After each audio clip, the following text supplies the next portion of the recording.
तो साइंटिस्ट अब आगे देखिए, एक्सरसाइज 11.5 का जो थर्ड क्वेश्चन है वो सोल्व करते हैं।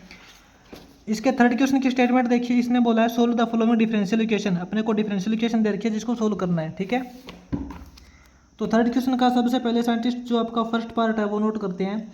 फर्स्ट पार्ट के अंदर आपको इक्वेशन दे रखी है D Y point D x plus y secant x equal to tangent x. ये आपको डिफरेंशियल इक्वेशन दे रखी है, इसका आपको ओरिजिनल फंक्शन निकालना है, ठीक है, सोल्व करके। तो साइंटिस्ट इस फंक्शन को ना आप कंपेयर कीजिए, जो आपको लीनियर इक्वेशन दे रखी होती है D y upon d x plus में, देखो मैंने आपको ट्रिक भी बता रखी याद करने के लिए, यहाँ y है तो यहाँ पी वाई होगा इक्वल टू क्यू होगा, ठीक है। यहाँ y है तो ये आपका पी एक्स का फंक्शन होगा, ये y दे रखा है, ये आपका x का फंक्शन होगा, ठीक है। तो यहाँ देखो p की वैल्यू क्या है, y की जगह तो y, ठीक है। p की वैल्यू है सीकेंट एक्स, p की वैल्यू अपने पास हो जाएगी सीकेंट एक्स, और आपका जो q है, q की वैल्यू हो जाएगी टेंजेंट एक्स। तो साइंटिस्ट इसके बाद में हमें निकालना होता है इसका इंटीग्रेटिंग फैक्टर। इसका इंटीग्रेटिंग फैक्टर सबसे मेन फैक्टर होता है इसका, ठीक है, इंपॉर्टेंट फैक्टर होता है। तो वो क्या होता है, वो होता है e की पावर इंटीग्रेशन ऑफ p आपका x का फंक्शन है तो इसको x के रिस्पेक्ट में इंटीग्रेट किया जाएगा, तो ये हो जाएगा e की पावर इंटीग्रेशन ऑफ p की वैल्यू आपकी है सीकेंट एक्स, और सीकेंट एक्स का आपको x के रिस्पेक्ट में इंटीग्रेशन करना है। तो देखो इसका जो इंटीग्रेशन फैक्टर आएगा क्या आएगा, e की पावर, साइंटिस्ट आप मेरे को ये बताइए कि सीकेंट एक्स का डायरेक्ट इंटीग्रेशन क्या होता है। याद कीजिए, सीकेंट एक्स का डायरेक्ट इंटीग्रेशन होता है log of secant x plus tangent x, ठीक है। आपको पता है ना, सीकेंट एक्स का डायरेक्ट इंटीग्रेशन होता है log of secant x plus tangent x, जो आपने एक्सरसाइज 9.2 की थी तो वहाँ पे फॉर्मूले थी, ठीक है, आप क्लियर रखा करो फॉर्मूले। तो साइंटिस्ट आपको मैंने अभी ये बताया था कि जब e की पावर log की फॉर्म में होती है तो आपका e भी कट जाता है, log भी कट जाता है, तो आपका जो इंटीग्रेटिंग फैक्टर बनेगा वो क्या बनेगा, simple secant x plus tangent x बनेगा। इंटीग्रेटिंग फैक्टर आपका क्या हो जाएगा, secant x plus tangent x. अब आपको क्या करना होता है, अब देखो इसका इंटीग्रेटिंग फैक्टर आने के बाद में आपको इसका फंक्शन निकालना होता है, ओरिजिनल फंक्शन, यानी कि सिंपल है। अगर आपको यहाँ पे D Y point D X दे रखा है तो यहाँ क्या करते हैं, यहाँ y इंटू इंटीग्रेटिंग फैक्टर करते हैं equal to integration of q into integrating factor, ठीक है। तो यहाँ तो देखो y इंटू इंटीग्रेटिंग फैक्टर क्या है, इंटीग्रेटिंग फैक्टर आपका है secant x plus tangent x हो जाएगा equal to integration of q की वैल्यू क्या है, q आपका है tangent x into integrating factor आपका है सीकेंट एक्स प्लस में टेंजेंट एक्स, ठीक है। इसका आपको x के रिस्पेक्ट में इंटीग्रेशन करना है। तो इस तरफ तो देखो आपके पास y इंटू ये हो जाएगा जो आपको इंटीग्रेटिंग फैक्टर दे रखा है y into secant x plus में टेंजेंट एक्स हो जाएगा इक्वल टू, इस तरफ आपका इंटीग्रेशन हो जाएगा, देखो इसके अंदर मल्टीप्लाई कर लेते हैं, ये आपका हो जाएगा tangent x into secant x हो जाएगा, क्या हो जाएगा, tangent x into secant x plus के अंदर tangent x into tangent x करोगे तो ये आपका टेंजेंट स्क्वायर हो जाएगा, ठीक है। इसका आपको इंटीग्रेशन करना पड़ेगा। इस तरफ तो आपके पास y into secant x plus tangent x हो जाएगा इक्वल टू, इसका इंटीग्रेशन कैसे होगा, साइंटिस्ट याद कीजिए, टेंजेंट एक्स सीकेंट एक्स इसका डायरेक्ट इंटीग्रेशन होता है आपके पास, अगर आपको याद है तो टेंजेंट एक्स सीकेंट एक्स का डायरेक्ट इंटीग्रेशन होता है सीकेंट एक्स, क्योंकि आपको पता है ना सीकेंट एक्स का derivative tangent x secant x होता है, इसलिए टेंजेंट एक्स सीकेंट एक्स का इंटीग्रेशन सीकेंट एक्स हो जाएगा, ठीक है। प्लस में देखो अब इसका टेंजेंट स्क्वायर एक्स का इंटीग्रेशन कैसे करेंगे, टेंजेंट स्क्वायर एक्स, तो साइंटिस्ट आपको पता है कि टेंजेंट स्क्वायर एक्स का डायरेक्ट इंटीग्रेशन नहीं होता, टेंजेंट स्क्वायर एक्स को हम चेंज कर लेंगे, टेंजेंट स्क्वायर एक्स को चेंज करेंगे सीकेंट स्क्वायर एक्स माइनस 1 के अंदर, क्योंकि आपको पता है secant square x minus 1 tangent के इक्वल होता है, टेंजेंट स्क्वायर के इक्वल, तो ये तो आपका सेम रहेगा। यहाँ अपने पास देखो सीकेंट एक्स प्लस में, यहाँ देखो सीकेंट स्क्वायर एक्स का इंटीग्रेशन क्या हो जाएगा, सीकेंट स्क्वायर एक्स का डायरेक्ट इंटीग्रेशन होता है टेंजेंट एक्स, क्योंकि टेंजेंट एक्स का डेरिवेटिव ये होता है तो इसका इंटीग्रेशन ये हो जाएगा, माइनस के अंदर 1 का इंटीग्रेशन करोगे तो x हो जाएगा, इस तरफ तो अपने पास ये रिजल्ट आएगा इक्वल टू, इस तरफ अपने पास है y into secant x plus tangent x हो जाएगा। ठीक है, तो साइंटिस्ट आप इसको इतना स्टॉप कर देना, वो भी बेस्ट है। अगर आगे सोल्व करना चाहो तो वो भी कर सकते हो। ये जो secant x plus tangent x है ये इस साइड आएगा तो इसका टोटल के डिवाइड में हो जाएगा। तो मैं तो आपको यही बोल दूंगा कि आप इसको इतना स्टॉप कर देना, बेस्ट है। ठीक है, और प्लस में लगा देना इस तरफ कांस्टेंट वैल्यू सी। आपका जो ओरिजिनल फंक्शन वो निकल चुका है। इसके बाद में देखिए आगे जो थर्ड क्वेश्चन का सेकंड पार्ट है वो नोट करते हैं।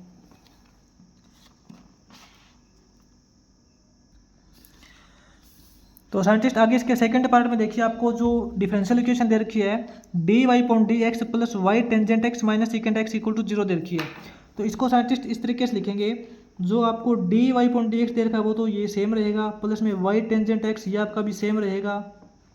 ये जो माइनस का सीकेंट एक्स है इसको दूसरी साइड भेजेंगे तो ये आपका प्लस का सीकेंट एक्स हो जाएगा। ठीक है, तो अब देखो इसको कंपेयर करते हैं। D Y point D x plus में आपका P Y is equal to Q होता है। अगर यहाँ पे Y D Y point D X दे रखा है तो ये आपका जो पी है ये एक्स का फंक्शन होगा, ये वाई दे रखा है आपका जो क्यू है ये भी एक्स का फंक्शन होगा। तो इसके अकॉर्डिंग इसको कंपेयर करेंगे तो आपके पास जो पी की वैल्यू निकल के आएगी, देखो वाई की जगह तो वाई अपना सेम है, पी की वैल्यू हो जाएगी टेंजेंट एक्स, पी की वैल्यू आपकी हो जाएगी टेंजेंट एक्स, और जो आपकी क्यू की वैल्यू है वो आपकी सीकेंट एक्स हो जाएगी। तो इसके अकॉर्डिंग देखो इसका जो इंटीग्रेटिंग फैक्टर होता है वो निकालते हैं। सबसे इंपॉर्टेंट पार्ट इंटीग्रेटिंग फैक्टर आपका होता है ई की power integration of P. P आपका एक्स का फंक्शन है तो एक्स के रिस्पेक्ट में इंटीग्रेशन किया जाएगा। ई की power integration of P, P की वैल्यू है टेंजेंट एक्स, पी की वैल्यू है टेंजेंट एक्स, इसका एक्स के रिस्पेक्ट में इंटीग्रेशन करते हैं। तो आपका जो इंटीग्रेटिंग फैक्टर आएगा ई की पावर, देखो टेंजेंट एक्स का जो इंटीग्रेशन होता है आपको अच्छे से पता होना चाहिए कि टेंजेंट एक्स को लिखा जा सकता है साइन अपॉन कोस। ठीक है, याद रखना टेंजेंट एक्स को लिखा जा सकता है साइन अपॉन कोस। ऊपर फंक्शन का डेरिवेटिव नीचे फंक्शन, फंक्शन का डेरिवेटिव पर फंक्शन लॉग ऑफ फंक्शन होता है, यानी कि माइनस का लॉग ऑफ कोस। तो इसको लॉग ऑफ सीकेंट भी लिख सकते हैं वैसे। ठीक है, log of secant x, log of secant x याद रखना। जो टेंजेंट एक्स का डायरेक्ट इंटीग्रेशन होता है वो लॉग ऑफ सीकेंट एक्स होता है। आपने एक्सरसाइज 9.2 के अंदर किया भी होगा। ठीक है, इसीलिए बोलता हूँ कि बार बार आप फॉर्मूले क्लियर रखा करो, आपको कहीं दिक्कत नहीं आएगी। तो साइंटिस्ट अभी मैंने आपको ये भी बताया था कि ई की पावर जब लॉग की फॉर्म में होती है तो आपका ई भी कट जाता है, लॉग भी कट जाता है, आपके पास सिर्फ और सिर्फ सीकेंट एक्स बचेगा। तो इंटीग्रेटिंग फैक्टर जो आपका है वो आपका बचेगा सीकेंट एक्स। ठीक है, तो इंटीग्रेटिंग फैक्टर आपका आ चुका है। अब इसके अंदर क्या करेंगे, इसका फाइनल सॉल्यूशन निकालेंगे। मेन यही होता है कि आपका इंटीग्रेटिंग फैक्टर आ चुका है ना, तो कंप्लीट आपका समझो सॉल्यूशन हो चुका है। अगर आपको यहाँ पे डी वाई पॉइंट एक्स दे रखा है तो यहाँ पे क्या करते हैं, y into integrating factor is equal to integration of q into integrating factor, इसका x के रिस्पेक्ट में इंटीग्रेशन करते हैं, बिल्कुल इजी है। y इंटू इंटीग्रेटिंग फैक्टर आपका आया है सीकेंट एक्स, ये हो जाएगा equal to integration of q की वैल्यू है सीकेंट एक्स, q की वैल्यू सीकेंट एक्स है, सीकेंट एक्स हो जाएगा इंटू इंटीग्रेटिंग फैक्टर की वैल्यू भी सीकेंट एक्स है, ये भी आपका सीकेंट एक्स हो जाएगा। ठीक है, x के रिस्पेक्ट में इसका इंटीग्रेशन। तो यहाँ हो जाएगा y इंटू ये तो आपका सीकेंट एक्स हो जाएगा इक्वल टू, इस तरफ इंटीग्रेशन करेंगे secant x into secant x करोगे तो ये तो आपका हो जाएगा सीकेंट स्क्वायर एक्स, और इसका आपको एक्स के रिस्पेक्ट में इंटीग्रेशन करना है। इस तरफ तो आपका y इंटू सीकेंट एक्स आ चुका है। यहाँ देखिए सीकेंट स्क्वायर का डायरेक्ट इंटीग्रेशन आपको पता है टेंजेंट एक्स होता है, आपको पता होना चाहिए क्योंकि टेंजेंट एक्स का डेरिवेटिव ये होता है तो इसलिए इसका इंटीग्रेशन ये हो जाएगा। ठीक है, प्लस में लगा देना कॉन्स्टेंट वैल्यू सी, आप इसको इतना स्टॉप कर देना, बेस्ट है, आगे कोशिश मत करना। ठीक है, इसके बाद में साइंटिस्ट आगे इसका जो थर्ड क्वेश्चन का थर्ड पार्ट है वो सोल्व करते हैं। आगे साइंटिस्ट इसके थर्ड पार्ट में देखिए आपको जो डिफरेंशियल इक्वेशन दे रखी है वो इस तरीके से दे रखी है, D Y point D x equal to y tangent x minus में 2 साइन एक्स। तो साइंटिस्ट आपको देखो यहाँ पे D Y point D X दे रखा है ना, तो इसको कंपेयर करते हैं, एक बार पता लग जाएगा। D Y point D x plus में P Y is equal to Q होना चाहिए, तो D Y point D x plus में पी वाई होना चाहिए, यानी कि इसके साथ में वाई वाला फंक्शन होना चाहिए। तो ये देखो ऐसा करते हैं, ये जो आपका माइनस का 2 साइन एक्स है इसको तो साइड में रखते हैं, इस वैल्यू को इस तरफ लेके आते हैं। ठीक है, तो अपने पास थोड़ा साइंटिस्ट ध्यान से देखना, आप ऐसे करोगे माइनस का 2 साइन एक्स की वैल्यू निकालोगे तो इक्वल टू अपना रह जाएगा D Y point D x, ये प्लस का है तो इस तरफ आएगा तो माइनस में हो जाएगा, माइनस का वाई टेंजेंट एक्स। तो अब देखो अपने पास क्या आ गया है, D Y point D X minus में Y tangent X equal to minus का 2 साइन एक्स, ये रिजल्ट आ चुका है। अब देखो अपने पास इसके मतलब इसके रिस्पेक्ट में आ चुका है ना, ये इससे इसके साथ कंपेयर करेंगे तो D Y point D x plus में P Y, D Y point D x plus में वाई की जगह तो वाई है, पी की जगह अपने है माइनस का टेंजेंट एक्स।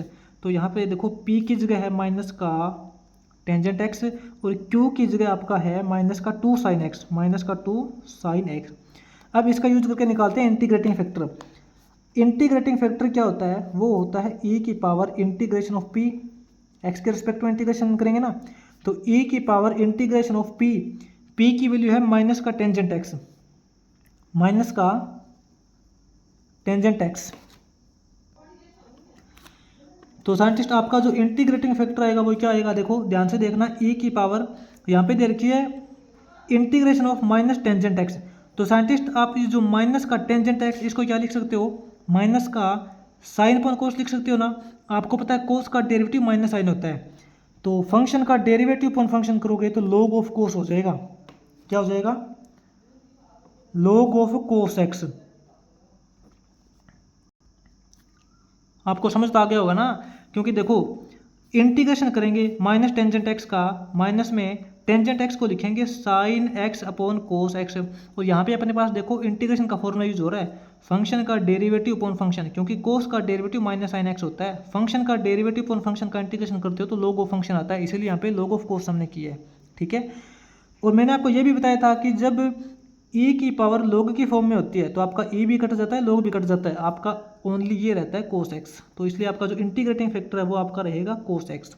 ठीक है, तो अब इसके अंदर देखो इसका फाइनल सॉल्यूशन निकालते हैं। फाइनल सॉल्यूशन क्या होता है, यहाँ पे डी वाई पॉइंट एक्स दे रखा है तो यहाँ पे करेंगे y into integrating factor is equal to integration of q into integrating factor करते हैं।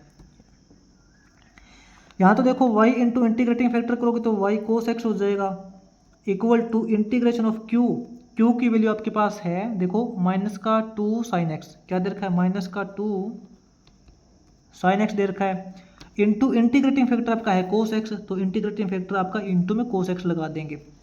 तो इस तरफ तो देखो आपके पास y इंटू कोस एक्स आ चुका है इक्वल टू, ये माइनस का सिंबल बाहर निकाल सकते हो कोई प्रॉब्लम नहीं है, इंटीग्रेशन ऑफ यहाँ देखो फॉर्मूला यूज हो जाएगा 2 sine x cos x, formula याद कीजिए 2 साइन एक्स कोस एक्स आपका होता है साइन 2x, इसका x के रिस्पेक्ट में इंटीग्रेशन करेंगे।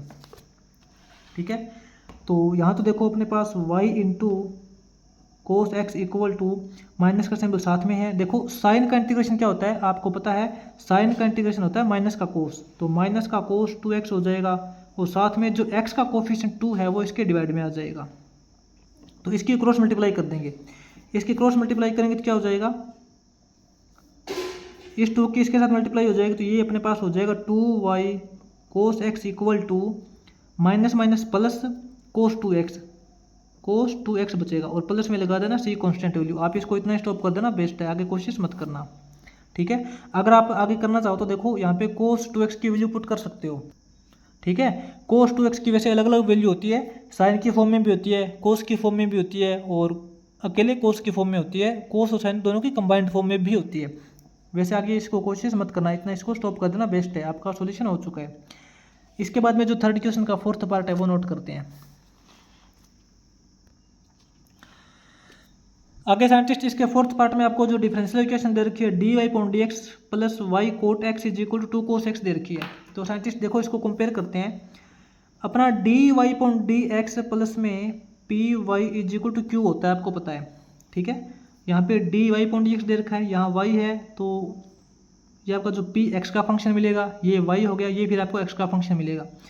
इससे इसको कंपेयर करते हैं तो देखो d Y point D x की जगह ये सेम दे रखा है, वाई की जगह वाई दे रखा है, पी की जगह कोट दे रखा है, यानी कि आपकी जो पी की वैल्यू है वो आपकी कोट एक्स हो जाएगी और आपकी जो क्यू की वैल्यू है वो 2 कोस एक्स हो जाएगी।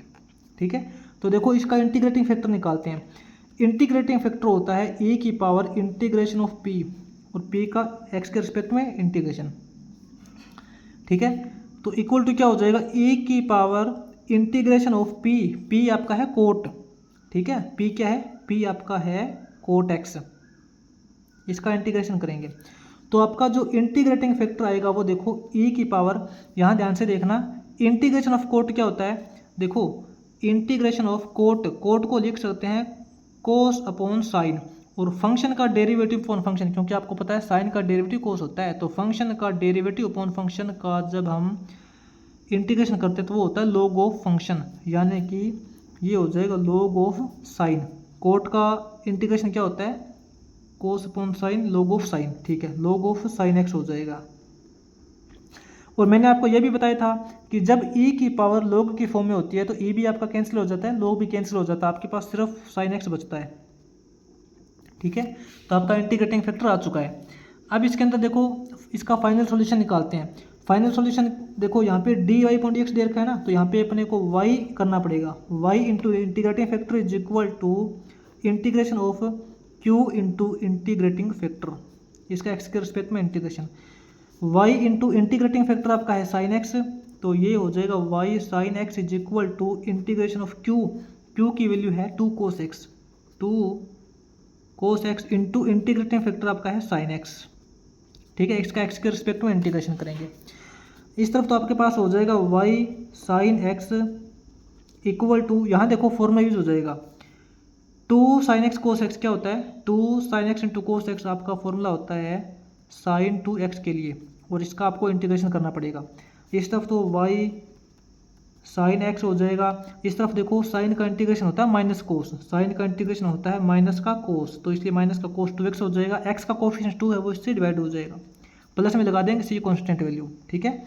इसको इतना स्टॉप कर देना बेस्ट है, आपका ये 3rd क्वेश्चन कंप्लीट हो जाएगा, ठीक है। इसके बाद में जो 4th क्वेश्चन है वो करते हैं नेक्स्ट वीडियो में।